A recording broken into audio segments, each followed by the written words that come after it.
Bapak Pendeta John Tudung Alemba, kami persilakan. Mula pertama saya mengucapkan salam sejahtera di dalam nama Tuhan Yesus Kristus buat semua kita. Semoga malam hari ini adalah malam yang berbahagia. Amin. Haleluya. Kali ini adalah untuk pertama kali saya berdiri di tengah-tengah saudara. Saya sudah diperkenalkan, saya ulangi lagi, saya John Tudung Alemba. Saya seorang hamba Tuhan kecil, melayani jemaat Tuhan yang juga kecil di kota Surabaya.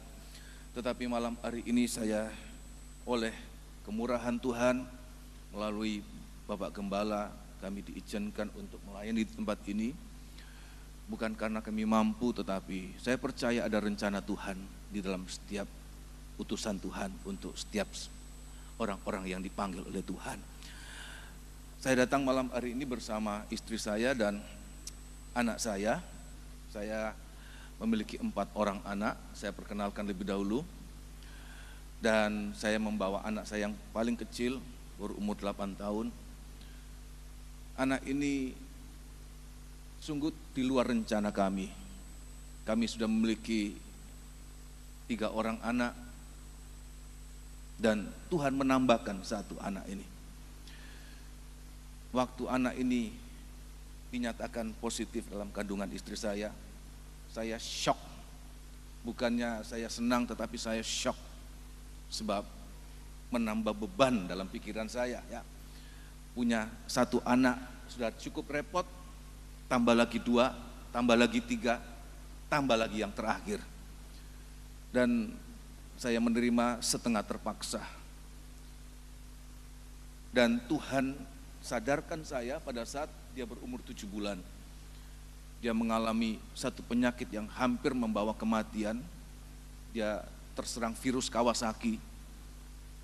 Dan pada malam-malam yang sangat kritis, hampir saja meninggal, Tuhan berbicara dalam hati saya. Engkau waktu menerima anak ini, engkau setengah terpaksa. Kalau malam ini saya ambil, bagaimana? Saya sadar, saya minta ampun, ampuni saya Tuhan. Ampuni saya sudah salah. Dalam keadaan tidak berdaya, saya dan istri minta ampun kepada anak ini walaupun dia tidak mengerti. Tetapi kesalahan saya dalam hati pikiran, walaupun tidak pernah terucap, Tuhan tahu. Dan ajaib, waktu saya minta ampun, Tuhan bekerja melalui dokter dan dia mengalami pemulihan. Dan dia disembuhkan oleh Tuhan secara ajaib. Tuhan pakai dokter, Tuhan pakai obat, tetapi saya sangat percaya itu semata-mata adalah karya Tuhan dalam hidup saya. Amin. Ya, dan entah akibat penyakit yang dahsyat dan obat yang keras membuat dia agak terlambat berbicara. Sampai umur mau masuk sekolah, dia masih belum bisa berbicara. Saya heran, bagaimana nanti waktu dia masuk, bagaimana dia komunikasi dengan sesama teman dan guru. Tapi Tuhan juga ajaib, Tuhan begitu cepat Tuhan ubahkan dia. Begitu masuk, beberapa waktu kemudian dia bisa berbicara. Saya merenungkan dalam hati, apa ini Tuhan? Dia datang tidak direncanakan, hampir saja engkau ambil, tetapi seperti dibela oleh Tuhan. Dari pengalaman-pengalaman yang dahsyat dibela oleh Tuhan. Dan satu saat saya bertanya kepada dia, dia sudah bisa bicara, sudah bisa berkomunikasi. Nak, ya, kamu mau jadi hamba Tuhan? Kalau langsung dia jawab, mau. Saya heran, mau, tapi bukan sekarang, katanya. Iya, sebab saya lihat kenapa? Tentu ada rencana Tuhan. Pembelaan Tuhan sejak dari kandungan, melewati maut, sampai dia bisa tumbuh. Tentu ada rencana Tuhan. Dan ini juga sedikit pengalaman yang saya alami. Saya percaya kita juga punya pengalaman-pengalaman yang sama. Ada pengalaman-pengalaman, dan saya percaya semuanya itu ada rencana Tuhan di balik semuanya itu. Amin. Nah, malam hari ini saya langsung dalam pemberitaan firman Tuhan. Saya akan menyampaikan di dalam kitab Injil Lukas pasal 18. Injil Lukas pasal 18 Injil Lukas pasal 18, saya ditelepon di SMS Ibu Heli mengatakan bahwa tema kita sekarang adalah tentang terobosan. Ya, dan saya mencari, bertanya kepada Tuhan apa yang akan saya sampaikan malam hari ini dan beberapa hari ke depan. Dan Tuhan membawa saya dalam suatu pembacaan di dalam kitab Injil Lukas pasal yang ke-18. Injil Lukas pasal 18, saudara lihat dalam Alkitab masing-masing, ini studi dan semoga saudara bisa mengikuti saya dengan gaya saya. Ya, di dalam kitab Injil Lukas pasal 18, Injil Lukas pasal 18 ayat 1 sampai ayat 17 tidak akan saya baca semua, tetapi saya akan memberikan suatu gambaran lebih dahulu. Saudara lihat dalam Alkitab masing-masing. Ya, Injil Lukas pasal 18 ayat 1 sampai 17. Dalam tabernakel ini terkena pada pakaian imam. Saya yakin ini sudah disampaikan oleh Bapak Gembala, sebab ini bukan hal yang aneh dalam kalangan kita, ya, bahwa cerita tentang ada 3 cerita tentang pakaian imam ini, ya, dalam perjanjian lama imam-imam itu sangat memperhatikan pakaian. Kalau saya baca dalam kitab Keluaran pasal 28, kitab Keluaran pasal 39, di mana Tuhan katakan pakaian seorang imam itu sesuatu yang sangat penting. Itu menentukan mati atau hidupnya seseorang. Kalau dia salah dalam pakaiannya, dia diancam dengan kematian. Nah, di dalam kitab Perjanjian Baru, kita tidak lagi melayani dalam sistem perjanjian lama, sistem Musa, sistem Harun. Kita tidak lagi dengan sistem yang sedemikian, tetapi kita dalam perjanjian baru, dalam pengertian rohaninya, ya, yaitu apa? Saya akan perlihatkan apa pakaian seorang imam atau pelayan Tuhan. Mungkin ada sebagian dari kita yang bertanya, saya bukan pelayan, saya bukan imam, saya bukan choir, saya bukan backing vokal, saya bukan pemain musik, saya bahkan bukan pengkhotbah. Tetapi saya mau mengatakan, semua kita adalah pelayan-pelayan Tuhan. Amen. Semua kita adalah imam-imam. Sudah bisa yakin demikian, amin? Sebab apa? Sebab kalau kita tidak imam, maka kita tidak ada tempat dalam kerajaan surga. Saya akan buktikan sudah dalam kitab kitab Wahyu pasal yang ke-5 lebih dahulu. Sebelum saya masuk dalam kitab Injil Lukas pasal yang ke-18, kitab Wahyu pasal yang ke-5.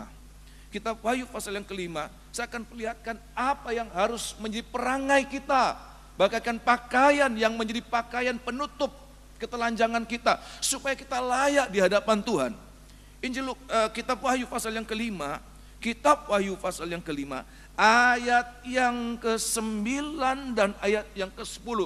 Suatu nyanyian dalam kerajaan surga.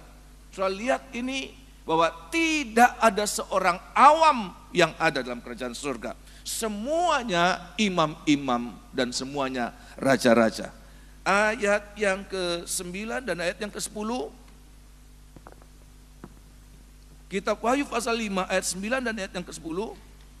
Dan mereka menyanyikan suatu nyanyian baru, katanya, engkau layak menerima gulungan kitab itu dan membuka materai-materainya, karena engkau telah disembelih dan dengan darahmu engkau telah membeli mereka bagi Allah, Ya.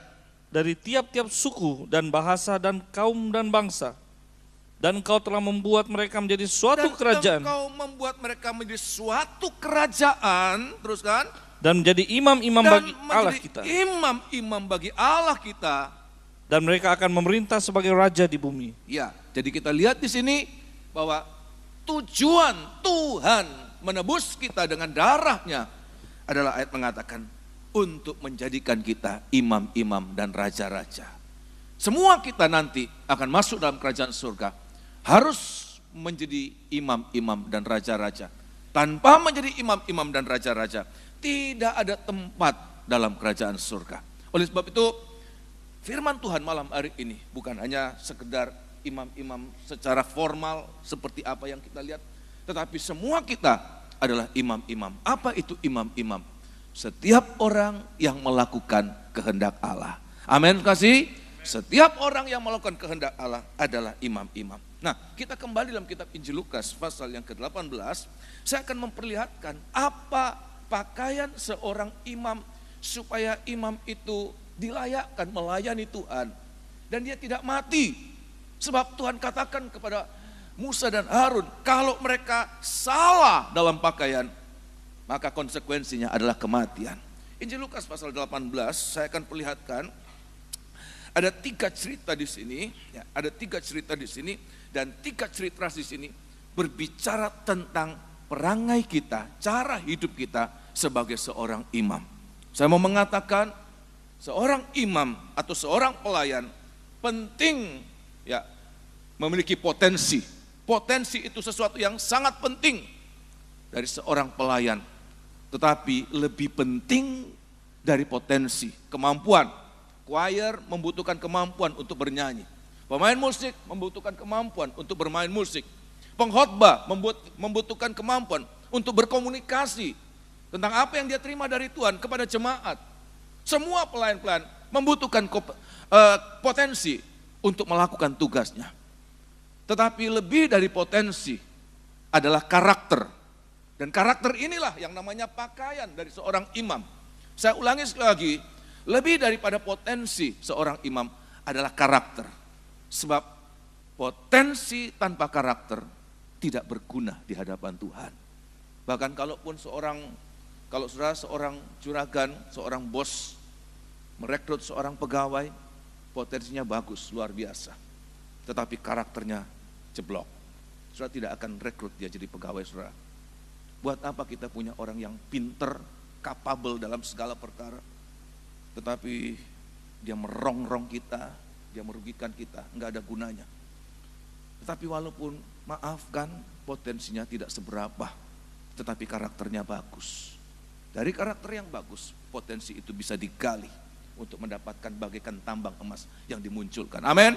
Ya, saya akan perlihatkan apa karakter kita sebagai seorang imam itu bagaikan pakaian kita yang menutup apapun kekurangan kita.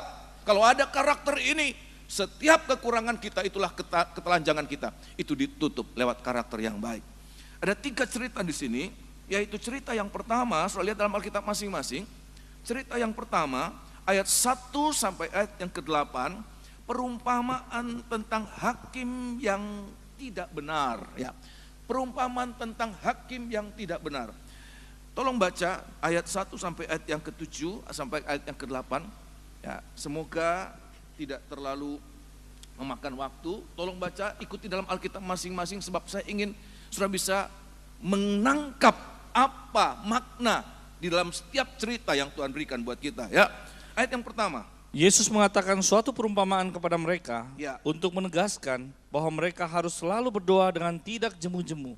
Katanya, dalam sebuah kota ada seorang hakim yang tidak takut akan Allah dan tidak menghormati seorang pun. Dan di kota itu ada seorang janda yang selalu datang kepada hakim itu dan berkata, belalah hakku terhadap lawanku. Beberapa waktu lamanya hakim itu menolak, tetapi kemudian ia berkata dalam hatinya, walaupun aku tidak takut akan Allah dan tidak menghormati seorang pun, namun karena janda ini menyusahkan aku, baiklah aku membenarkan dia, Ya, supaya jangan terus saja ia datang dan akhirnya menyerang aku. terus? Kata Tuhan, Ya. camkanlah apa yang dikatakan hakim yang Camkan apa yang dikatakan hakim yang lalim itu.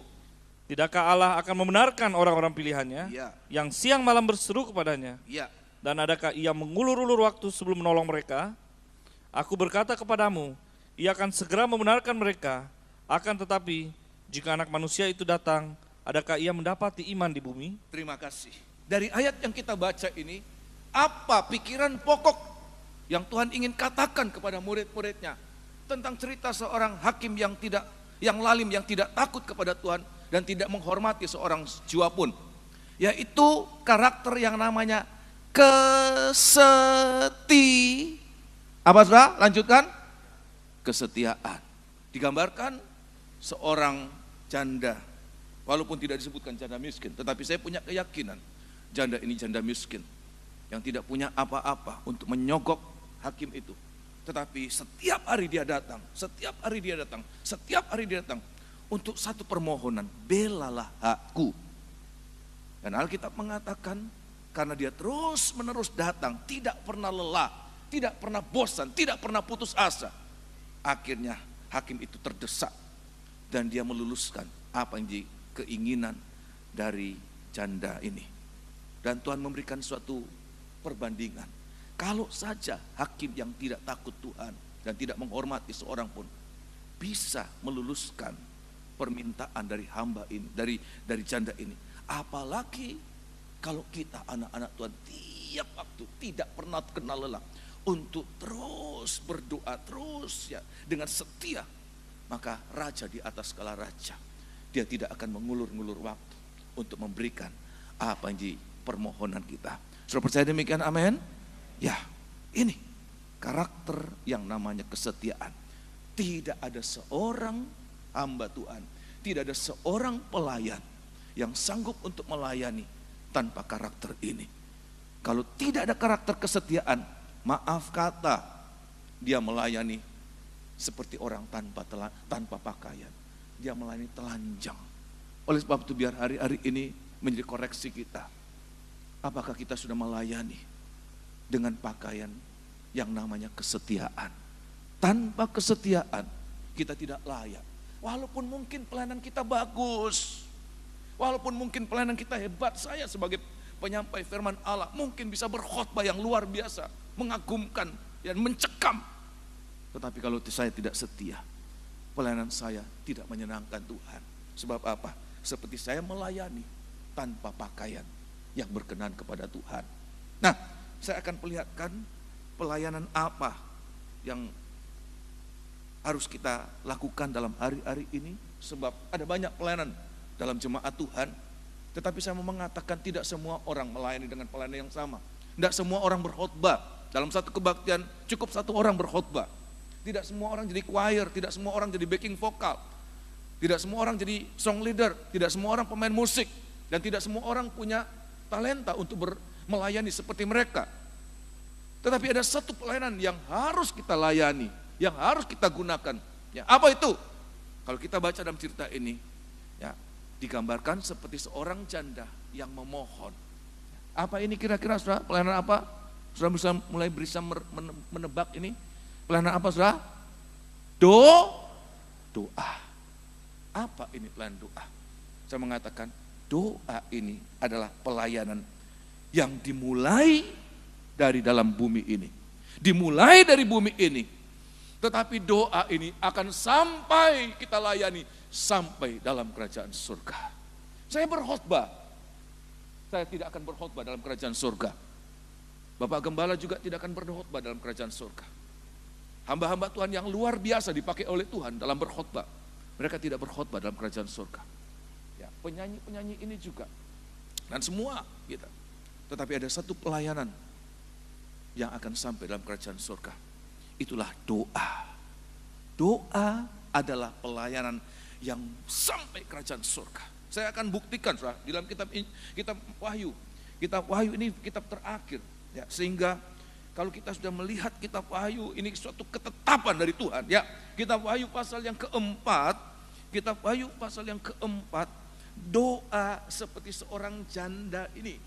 Wahyu pasal yang keempat, ayat yang ke-8. Wahyu pasal yang keempat, ayat yang ke-8. Ada doa orang-orang kudus. Ya. Ini harus kita kerjakan hari-hari ini, dan semua kita harus terpanggil ini. Siapapun juga kita, baik itu suatu pelayan mimbar, pemain musik, saya bersyukur sebelum melayani, bahkan sesudah melayani, ya, semua mereka didahului dan diakhiri dengan doa. Itulah yang dikehendaki oleh Tuhan. Doa adalah pelayanan dari bumi ini sampai dalam kerajaan surga. Ayat yang ke-8.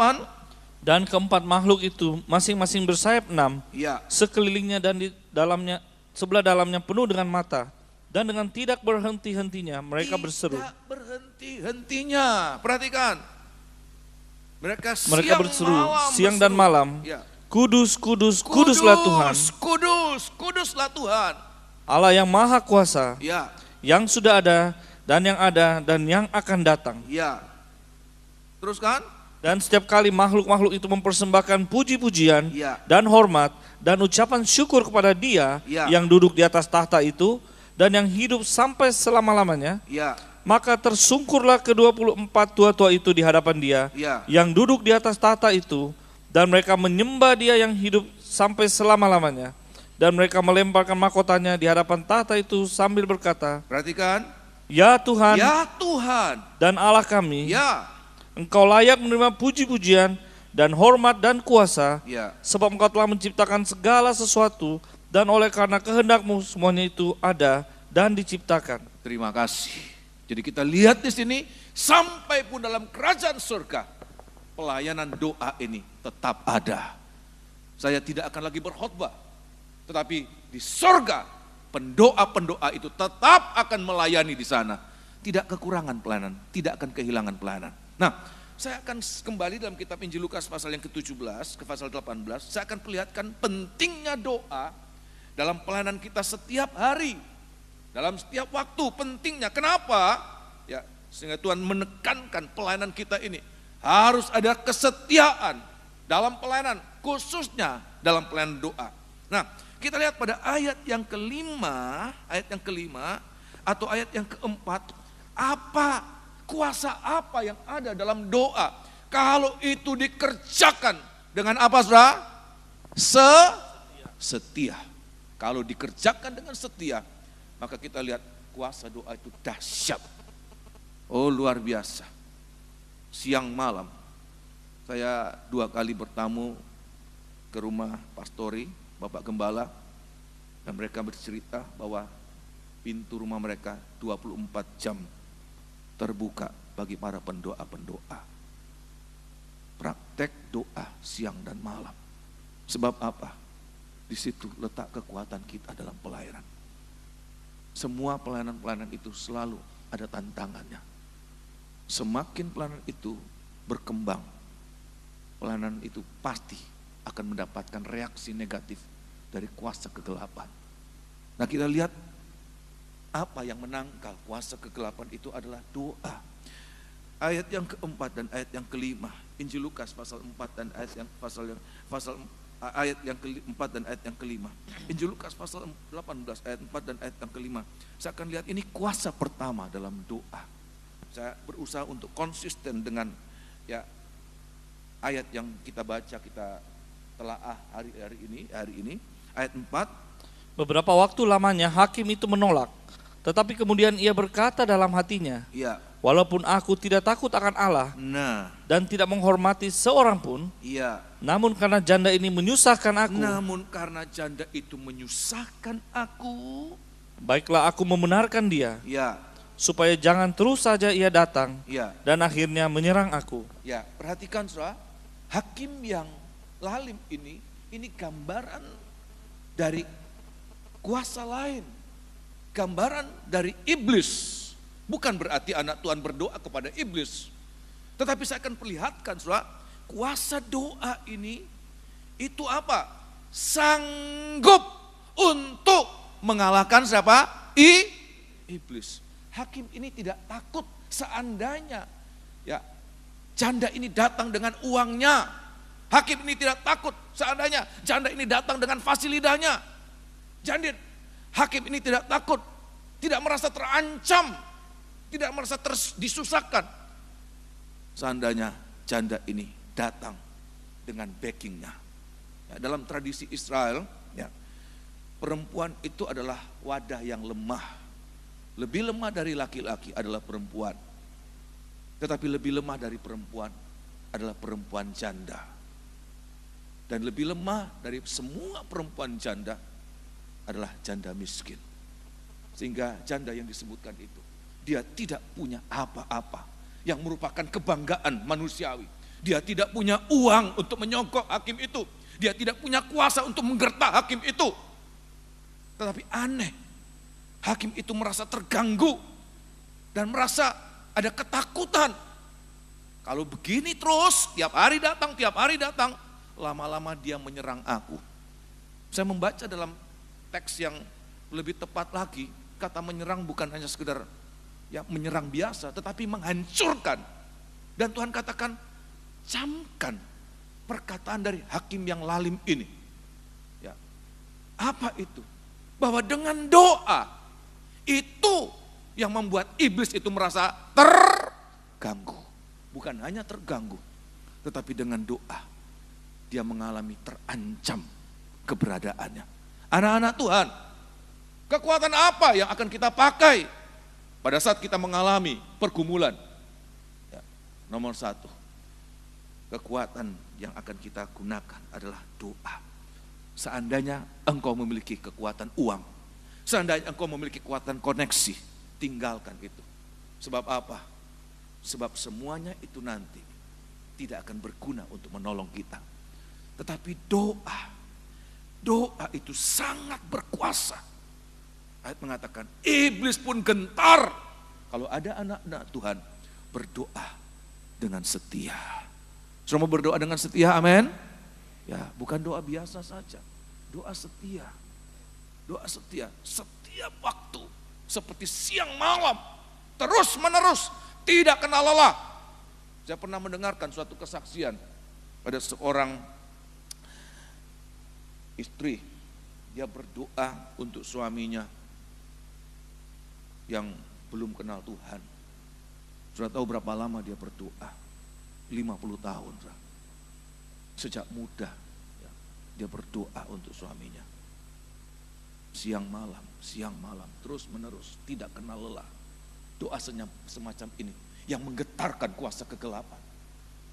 Kalau kita doa, kalau ingat, jangan heran masalah kita tetap menjadi masalah. Tidak ada jalan keluar, tidak ada terobosan. Tapi saya mengatakan ada cara sederhana yang Tuhan berikan buat kita. Yaitu apa? Setia berdoa.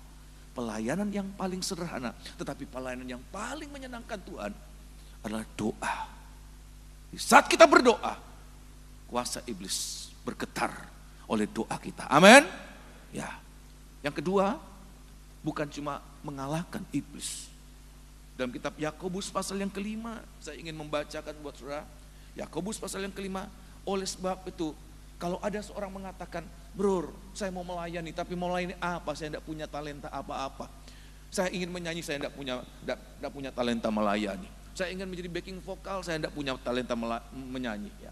Saya ingin jadi main musik, tapi saya tidak punya kebiasaan main musik. Saya ingin berkhotbah, tapi saya tidak bisa bicara. Tetapi tidak ada orang yang tidak bisa berdoa. Amin, kasih. Semua orang bisa berdoa asal mau. Bahkan orang-orang yang terkapar di tempat tidur, sedang menuju kematian sekalipun, mereka bisa berdoa. Ya, asal mau. Saya punya pengalaman untuk ini, saudara. Saya melayani seseorang yang hampir meninggal. Saya temani dia, saya berdoa, saya nyanyikan, dan dia berdoa. Dalam keadaan tidak berdaya, tapi saya melihat air matanya mengalir. Dia berdoa dan dia pergi dengan damai sejahtera. Walaupun pada awalnya dia agak gelisah, sebab penyakitnya cukup membuat dia menderita. Tetapi waktu kami ajak dia berdoa, sudah tidak bisa menyanyi, tapi dia bisa berdoa. Dalam hati dia berdoa, membuat kuasa kegelapan itu tidak bisa mengganggu dia. Dia pergi dengan damai. Luar biasa. Doa itu punya kuasa, menggetarkan kuasa kegelapan. Amin. Ya. Yang kedua, dalam kitab Yakobus pasal yang kelima, kitab Yakobus pasal yang kelima, Yakobus pasal yang kelima, ayat yang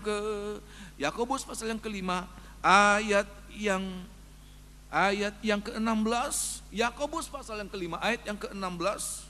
Oh, luar biasa. Ini doa. Kuasa doa, asal kita kerjakan dengan setia, doa itu sangat berkuasa. Ayat yang ke-16. Karena itu hendaklah kamu saling mengaku dosamu, Ya. dan saling mendoakan, Ya. supaya kamu sembuh.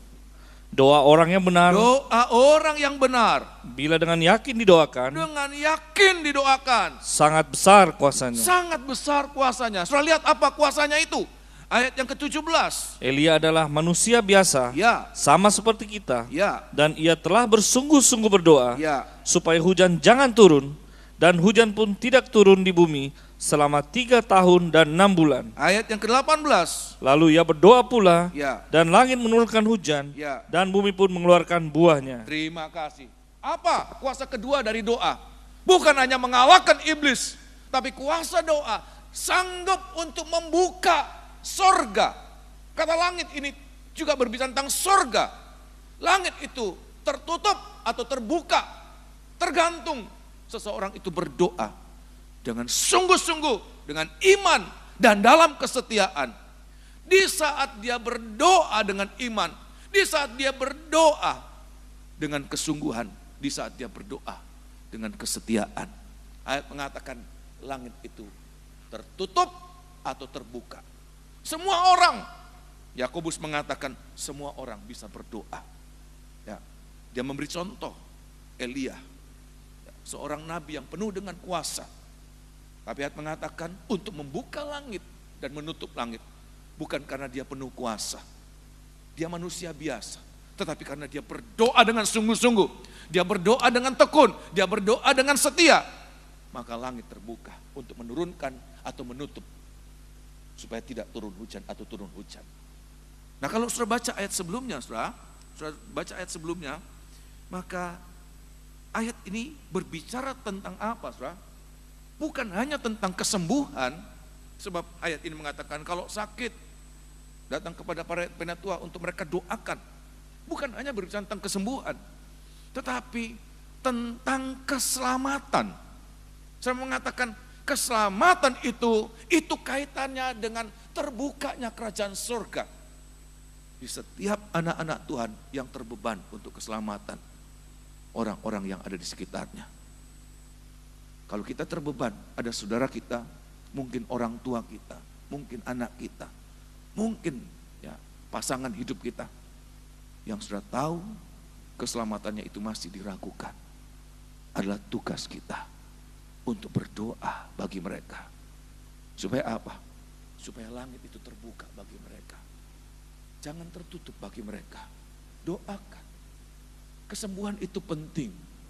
Ya, Yakobus mengatakan kesembuhan itu penting. Tapi lebih penting dari kesembuhan adalah keselamatan. Amin. Buat apa sembuh kalau tidak selamat? Oleh sebab itu ini tanggung jawab kita. Saudara-saudara yang ada di tempat ini, kita bertanggung jawab atas keselamatan. Mulai dari kalangan saudara-saudara kita, kaum keluarga kita.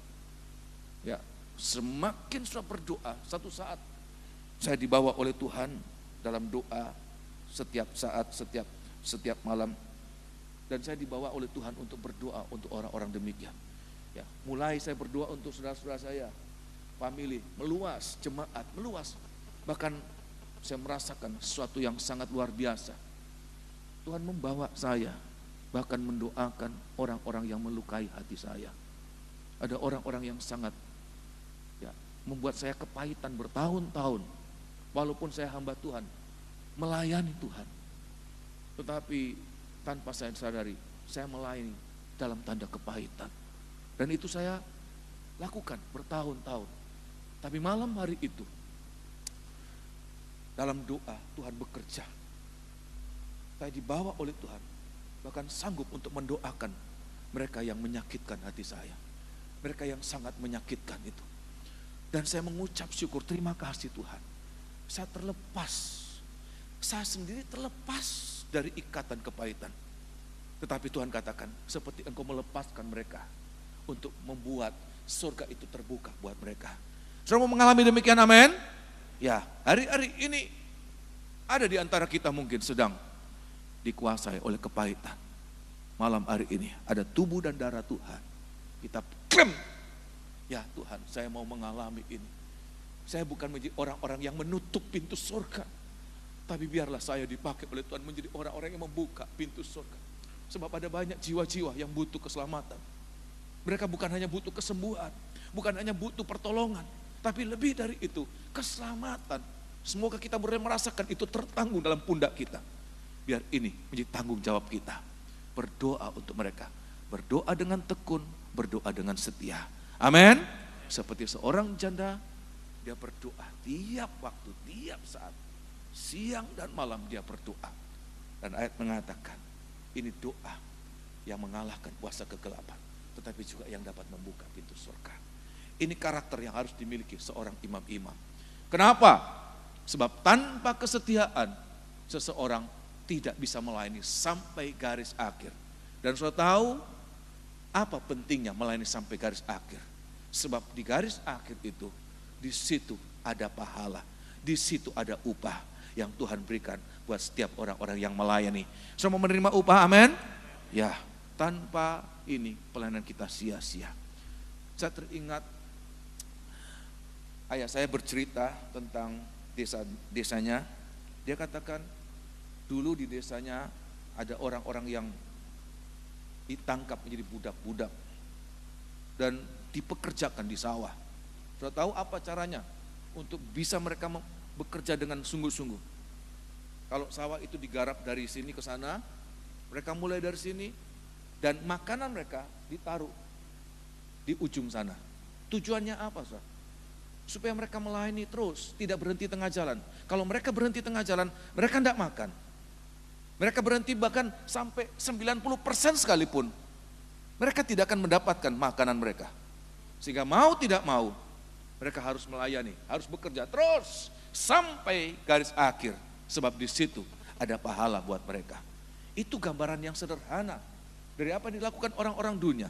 Tapi saya mengatakan, Tuhan juga menginginkan kita bahwa pelayanan kita sampai garis akhir. Kekuatan apa yang membuat kita bisa melayani sampai garis akhir? Kesetiaan. Semua setia sampai garis akhir, amin. Rasul Paulus katakan, sudah tersedia mahkota kehidupan. Bukan hanya untuk aku, tapi buat orang-orang yang merindukan kedatangannya. Ya, ini pakaian yang pertama. Karakter pertama seorang pelayan Tuhan, ya, imam-imam dan raja-raja adalah kesetiaan. Kenapa? Sebab dengan kesetiaan iblis dikalahkan.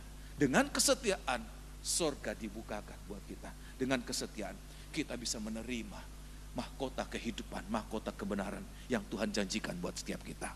Kita kembali dalam kitab Injil Lukas pasal yang ke-18, ya, cerita yang kedua, ini karakter yang kedua seorang pelayan Tuhan, bukan cuma pendeta, saudara. Pendeta itu harusnya menjadi imam-imam, tetapi tidak semua pendeta adalah imam-imam pada faktanya. Tidak semua, ya, full timer itu seharusnya imam-imam, tetapi dalam faktanya tidak semua. Kenapa? Satu perkara tidak punya karakter seorang imam, apa? Kesetiaan. Yang kedua, dalam kitab Injil Lukas pasal 18, cerita kedua pada ayat yang ke-9 sampai ayat yang ke-14. Kita baca ayat yang ke-9 sampai ayat yang ke-14. Saya mau cepat saja. Ayat 9 sampai ayat 14, tolong dibaca, selalu lihat dalam Alkitab masing-masing. Karena ini studi kita selalu based on Bible. Benar enggak? Salah ini bahasa Inggris, salah yang bahasa Inggris ya. Ya, berdasarkan pada Alkitab. Ya, ayat yang ke-9. Dan kepada beberapa orang yang menganggap dirinya benar dan memandang rendah semua orang lain, Yesus mengatakan perumpamaan ini. Ada dua orang pergi ke bait Allah untuk berdoa, yang seorang adalah Farisi dan yang lain pemungut cukai. Orang Farisi itu berdiri dan berdoa dalam hatinya begini, Ya Allah, aku mengucap syukur kepadamu, karena aku tidak sama seperti semua orang lain, bukan perampok, bukan orang lalim, bukan pezina, dan bukan juga seperti pemungut cukai ini. Aku berpuasa 2 kali seminggu, aku memberikan 1/10 dari segala penghasilanku, tetapi pemungut cukai itu berdiri jauh-jauh, bahkan ia tidak berani menengadah ke langit, melainkan ia memukul diri dan berkata, Ya Allah, kasihanilah aku orang berdosa ini. Aku berkata kepadamu, orang ini pulang ke rumahnya sebagai orang yang dibenarkan Allah, dan orang lain itu tidak. Sebab barang siapa meninggikan diri, ia akan direndahkan, dan barang siapa merendahkan diri, ia akan ditinggikan. Ya, kalau sudah baca sungguh-sungguh, sudah bisa menebak kira-kira karakter yang kedua. Apa, saudara? Kerendahan hati. Kerendahan hati ini adalah karakter yang sangat penting seorang pelayan Tuhan. Kenapa, saudara? Sebab kerendahan hati ini yang menarik, ya, kemurahan Tuhan, belas kasihan Tuhan turun atas kita. Sehebat apapun seorang manusia, dia tidak akan mampu melayani Tuhan untuk berhasil. Sebab di mana kemampuannya? Kemampuannya hanya datang dari Tuhan.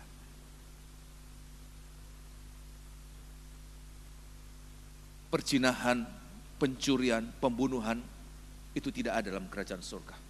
Kalau saya baca dalam kitab Wahyu pasal 21, bahkan dusta pun tidak ada dalam kerajaan surga. Tetapi saya mau mengatakan kesombongan pernah ada dalam kerajaan surga.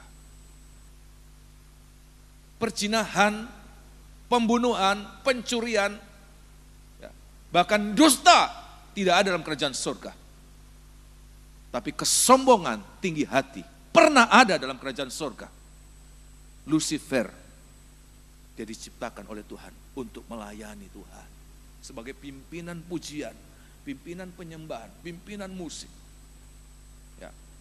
Tetapi ada satu saat dia tidak puas dengan tugas itu. Dia tidak ingin membawa penghuni surga untuk menyembah Allah. Tapi dia ingin juga disembah oleh orang-orang, oleh makhluk-makhluk surga. Dia mendudukkan diri sebagai Allah untuk disembah. Di saat itu dia jatuh, Tuhan jatuhkan dia. Saudara bisa baca dalam kitab Yesaya pasal 14. Kalau kita lihat apa yang disampaikan, ada dua orang di sini. Pemungut cukai dan orang Farisi. Orang Farisi ini orang-orang beragama. Moralnya diakui baik. Banyak orang menganggap baik sebab mereka suka berkorban, suka melakukan apa-apa yang baik. Sedangkan pemungut cukai, orang-orang yang terkenal sampah masyarakat, tidak disukai sebab mereka memeras sesama mereka. Mereka orang-orang Yahudi, tetapi mereka dipakai oleh penjajah untuk menjadi tangan kakinya untuk memeras orang-orang Israel, dan mereka tidak disukai. Sampai pun di dalam gereja Tuhan, di dalam jemaat, mereka tidak disukai. Tetapi kita lihat waktu mereka sama-sama sedang beribadah, orang Farisi menyampaikan apa-apa yang baik di hadapan Tuhan. Dia katakan dia bukan penjinah, dia bukan pemungut cukai, dia berpuasa 2 kali seminggu, dia membayar 1/10. Apa-apa yang dikatakan oleh orang Farisi ini, semuanya baik, tidak ada yang tidak baik. Tetapi menjadi tidak baik pada saat disampaikan dengan ketinggian hati. Sedangkan pemungut cukai itu, dia merasa tidak layak di hadapan Tuhan. Dia merasa kotor. Dia merasa najis di hadapan Tuhan. Ayat mengatakan dia berdiri jauh-jauh, tidak berani menengadah ke atas. Tapi dia memukul dirinya. Saudara, ini praktek dari kerendahan hati. Kerendahan hati itu tidak dilihat kalau dia jalan, tidak dilihat kalau dia suka menyapa orang lain, tapi kerendahan hati dibuktikan apakah dia bisa menerima teguran Tuhan, bisa koreksi diri, bisa mengakui kesalahannya. Inilah bukti seseorang ada kerendahan hati. Seorang pelayan Tuhan tanpa kerendahan hati, dia tidak akan menarik belas kasihan Tuhan. Ayat mengatakan orang ini tidak dibenarkan, tapi yang satu dibenarkan oleh Tuhan. Apapun kekurangan kita, saya mau mengatakan, tapi kalau ada kerendahan hati, maka di dalam kerendahan hati, seperti kita menarik hadirat Tuhan. Kalau hadirat Tuhan ada dalam kehidupan kita, kalau belas kasihan Tuhan turun dalam kita, maka apapun tantangan yang kita alami, apapun kekurangan yang kita alami, semuanya itu ditutup oleh kemurahan Tuhan. Saudara percaya demikian, amin? Kemurahan Tuhan lebih dari segala-galanya. Oleh sebab itu biar hari-hari ini kerendahan hati. Tanpa kerendahan hati, seseorang mengalami kejatuhan. Ya. Saya tidak mau menghakimi, saudara. Tapi ada begitu banyak bukti yang harus kita menjadi pelajaran buat kita. Ada begitu banyak hamba-hamba Tuhan jatuh, yang dipakai oleh Tuhan luar biasa. Ada begitu banyak pelayan-pelayan Tuhan jatuh, sempat dipakai oleh Tuhan luar biasa. Kalau ditelusuri kejatuhan mereka dari mana? Bukan tiba-tiba berzina, bukan tiba-tiba menyalahgunakan keuangan. Mulainya kejatuhan adalah pada saat mereka sombong, merasa mereka lebih dari orang lain. Dan inilah roh Lucifer itu dihembuskan di tengah-tengah gereja Tuhan. Roh Lucifer dihembuskan di tengah-tengah pelayan-pelayan. Sehingga berlomba-lomba untuk merasa lebih dari yang lain. Aku tidak seperti orang yang lain, kata orang Farisi ini. Aku tidak sama seperti orang lain, aku lebih. Dia mengangkat diri. Oleh sebab itu, saya sebagai salah seorang pelayan, saya ingin menyampaikan malam hari ini, penangkal kita dari kejatuhan adalah kerendahan hati. Di saat kita merendahkan diri, di saat itu kita tidak akan mengalami kejatuhan. Secara logika, saudara, ya, di saat kita ketinggian kita 1 meter dari atas tanah, resiko kejatuhan besar. Kira-kira demikian. Makin tinggi, resiko kejatuhan lebih besar lagi. Sangat tinggi, sangat besar resiko kejatuhan. Tapi di saat kita rendahkan diri, orang Israel sikap merendahkan diri mereka, sujud dengan muka sampai ke tanah. Sekujur tubuh itu menatap tanah. Pada saat kita merebahkan diri tanah, tidak lagi kesempatan untuk jatuh. Tidak lagi kesempatan, kemungkinan untuk jatuh. Sebab apa? Kita sudah ada di tanah. Kita sudah merendahkan diri serendah-rendahnya. Dan kalau kita merendahkan diri, ayat mengatakan Tuhan yang akan mengangkat kita. Kalau Tuhan yang akan mengangkat kita, kita tidak bisa jatuh. Amin. Kita tidak bisa dijatuhkan. Sampai ayat peneguh di dalam kitab 1 Petrus pasal yang kelima. Oleh sebab itu hari-hari ini rendahkan diri di hadapan Tuhan. Dimulai kita saling merendahkan diri. Jangan saling merasa lebih dari yang lain. Ini kejatuhan dari orang Farisi. Tuhan katakan orang ini tidak dibenarkan, orang ini tidak diangkat, orang ini tidak ditinggikan. Sedangkan orang yang merendahkan diri, dia nanti akan dibenarkan, dia akan dikuduskan, dia akan dipermuliakan oleh Tuhan. 1 Petrus pasal yang kelima, suratan 1 Petrus pasal yang kelima, ayat yang kelima mulai, 1 Petrus pasal yang kelima, ayat yang kelima. Kejatuhan pertama yang pernah ada dalam jagat raya ini, bukan dalam dunia saja, tapi dalam jagat raya ini adalah kejatuhan Lucifer. Lucifer tidak mendahului kejatuhannya dengan zina, dengan membunuh, dengan berdusta, tidak. Tapi dengan kesombongan. Itu permulaan kejatuhan Lucifer. Ketinggian hati membuat dia jatuh di tempat yang paling rendah. Ya. 1 Petrus pasal yang kelima, ayat yang kelima. 1 Petrus 5 ayat yang kelima. Demikianlah juga kamu, hai orang-orang muda, tunduklah kepada orang-orang yang tua. Ya. Dan kamu semua, rendahkanlah dirimu seorang terhadap yang lain. Ya. Sebab Allah menentang orang yang congkak. Allah menentang orang congkak. Ini karakter yang harus kita miliki seorang pelayan Tuhan. Kerendahan hati, kesetiaan, kerendahan hati. Teruskan. Tetapi mengasihani orang yang rendah hati. Ya. Karena itu rendahkanlah dirimu di bawah tangan Tuhan yang kuat, ya, supaya kamu ditinggikannya. Supaya tangan yang kuat itu akan meninggikan kita pada waktunya. Terima kasih. Semua ditinggikan oleh Tuhan, amin. Ya, tidak ada jalan lain untuk ditinggikan oleh Tuhan. Bukan kita meninggikan diri untuk ditinggikan oleh Tuhan. Tidak pernah akan ditinggikan oleh Tuhan. Tapi di saat kita rendahkan diri, di saat kita berdoa kita rendahkan diri, di saat kita melayani kita rendahkan diri, di saat apapun juga. Ini bagaikan pakaian sehari-hari seorang imam. Dan pakaian sehari-hari ini kerendahan hati, kesetiaan dan kerendahan hati. Maka dia akan mengalami diangkat oleh Tuhan. Dari hari ke hari dia diangkat oleh Tuhan, diangkat oleh Tuhan. Sampai pada saat dia datang kembali, kita terangkat di awan-awan. Amin. Ya. Kita kembali dalam kitab Injil Lukas pasal yang ke-18. Pakaian yang ketiga, ya, karakter yang ketiga. Dari cerita yang kita baca ini, 3 cerita ini semuanya berbicara tentang pakaian seorang pelayan Tuhan, karakter seorang pelayan Tuhan. Semua kita imam-imam dan raja-raja. Tidak ada bukan imam-imam dalam kerajaan surga. Ayat yang ke-15 sampai ayat yang ke-17. Kitab Injil Lukas pasal yang ke-18 ayat 15 sampai ayat yang ke-17. Maka datanglah orang-orang membawa anak-anaknya yang kecil kepada Yesus, supaya ia menjamah mereka. Nah, melihat itu murid-muridnya memarahi orang-orang itu. Ya.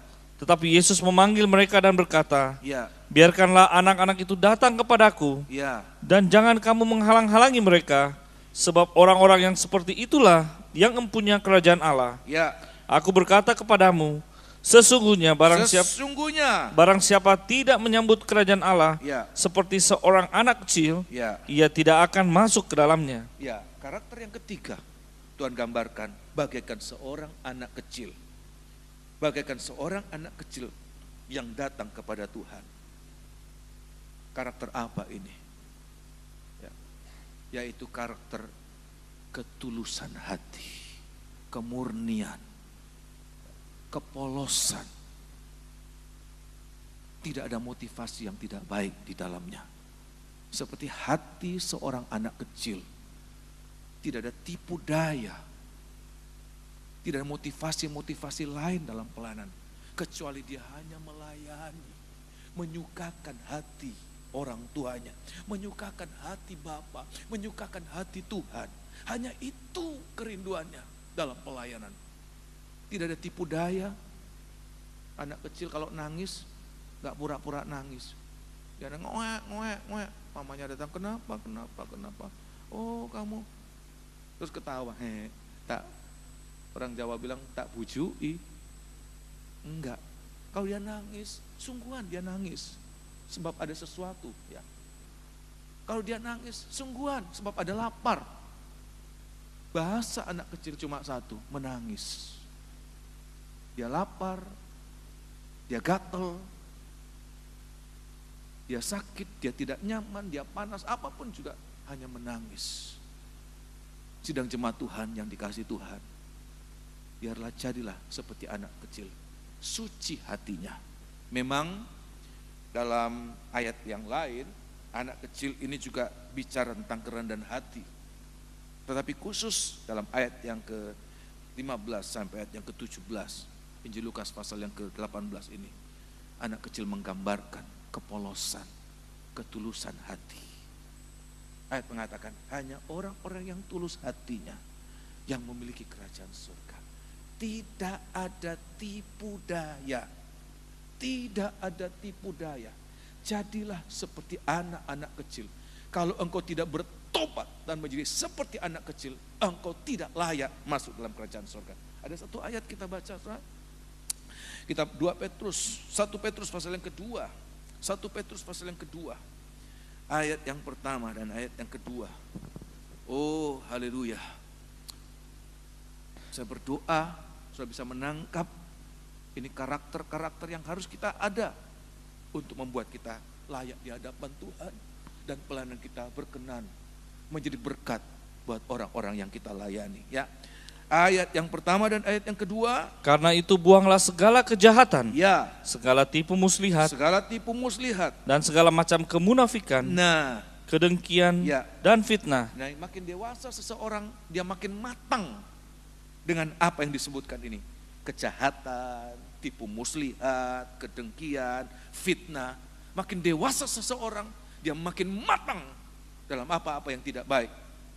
Tetapi ayat yang kedua ini Tuhan katakan apa? Dan jadilah sama seperti bayi yang baru lahir, Ya, yang selalu ingin akan air susu yang murni nah, dan terus yang kan? rohani, Ya, supaya olehnya kamu bertumbuh dan beroleh keselamatan. terima kasih. Ini praktek seseorang memiliki hati yang murni. Apa itu? Dia ingin sesuatu yang murni. Dan semua tanya, apa yang murni yang ada di dunia ini? Tidak ada. Semua yang ada di dunia ini sudah terkontaminasi dengan polutan. Ya, mulai dari hal-hal yang jasmani, saudara. Air, udara, tanah, semuanya sudah terkontaminasi dengan polutan-polutan yang ada. Hanya ada satu yang murni. Apa yang datang dari surga. Firman Allah yang murni, yang datang dari surga. Setiap anak-anak Tuhan yang hatinya murni, pasti akan merindukan air susu yang murni. Apa itu? Firman yang datang dari surga. Oleh sebab itu, kalau kita membutuhkan ini, berdoa buat hamba-hamba Tuhan, khususnya buat Bapak Gembala yang dipercayakan untuk menggembalakan jemaat Tuhan yang ada di tempat ini. Supaya apa? Rasul Paulus katakan, supaya kepadaku dikaruniakan perkataan yang murni, perkataan yang benar, dan keberanian untuk menyatakan. Supaya di saat aku membuka mulutku, firman yang murni itu bagian air susu yang murni, boleh menjadikan makanan buat anak-anak Tuhan. Setiap kali kita menikmati itu ada sukacita. Setiap kali kita menikmati ada pertumbuhan. Setiap kali kita menikmati ada perkembangbiakan. Nah, anak kecil, bayi, dia tidak suka dengan uang. Kira-kira ada bayi yang nangis, kipas uang, langsung dia berhenti. Ada enggak, saudara?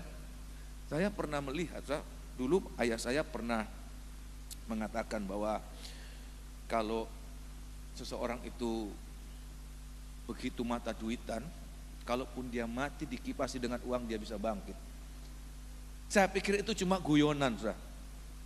Tetapi saya lihat katanya di Cina ada seseorang yang koma, 2 tahun koma.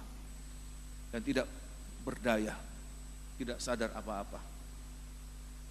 Dokter sudah semua terapi, semua obat sudah disampaikan, sudah diberikan, tidak pengaruh apa-apa. Saudaranya tahu, orang ini mata duitan. Dan mereka terapi duit, saudara. Duit dikasih di atasnya. Lama-lama bereaksi, saudara. Mulai gini, tangan yang mengambil. Ini orang dewasa, saudara. Sudah koma pun bisa, ya. Tapi anak kecil tidak. Kerinduannya cuma satu. Apa, saudara? Air susu yang murni. Apa itu air susu? Firman yang datang dari surga, yang mengenal setiap kebutuhan kita. Air susu itu begitu ajaib. Kita membutuhkan banyak mineral, banyak vitamin, tapi dari air susu yang sama, semua kebutuhan dari bayi itu tercukupkan. Semua zat gizi yang dibutuhkan itu tercukupi. Biar kita hari-hari ini, kalau kita merindukan Tuhan, firman itu lebih dari uang. Saya butuh uang, tapi saya butuh lebih dari uang, firman Allah. Amin. Saya butuh jalan keluar, tapi lebih dari itu saya membutuhkan firman Allah. Sebab firman itu yang mengerjakan segala. Kalau ada firman, dunia diciptakan. Ayat mengatakan segala yang ada ini diciptakan oleh firman Allah. Oleh sebab itu biar malam hari ini saya menggugah orang yang tulus hatinya, orang yang murni hatinya, orang yang merindukan air susu, itulah firman yang datang dari Tuhan. Oleh sebab itu berdoa buat hamba-hamba Tuhan yang dikirim oleh Tuhan, buat Bapak Gembala, buat setiap orang yang dipakai oleh Tuhan. Dari mimbar ini hanya firman yang murni, firman yang datang dari surga. Dia tahu kebutuhan kita dan dari situ mengerjakan terobosan-terobosan apapun persoalan kita. Amin. Haleluya. Inilah firman Allah. Semoga ini boleh menjadi berkat buat kita sekalian. Kita akan bangkit berdiri, kita akan nyanyikan satu lagu. Haleluya. 3 karakter seorang pelayan Tuhan. Kesetiaan, kerendahan hati, dan ketulusan.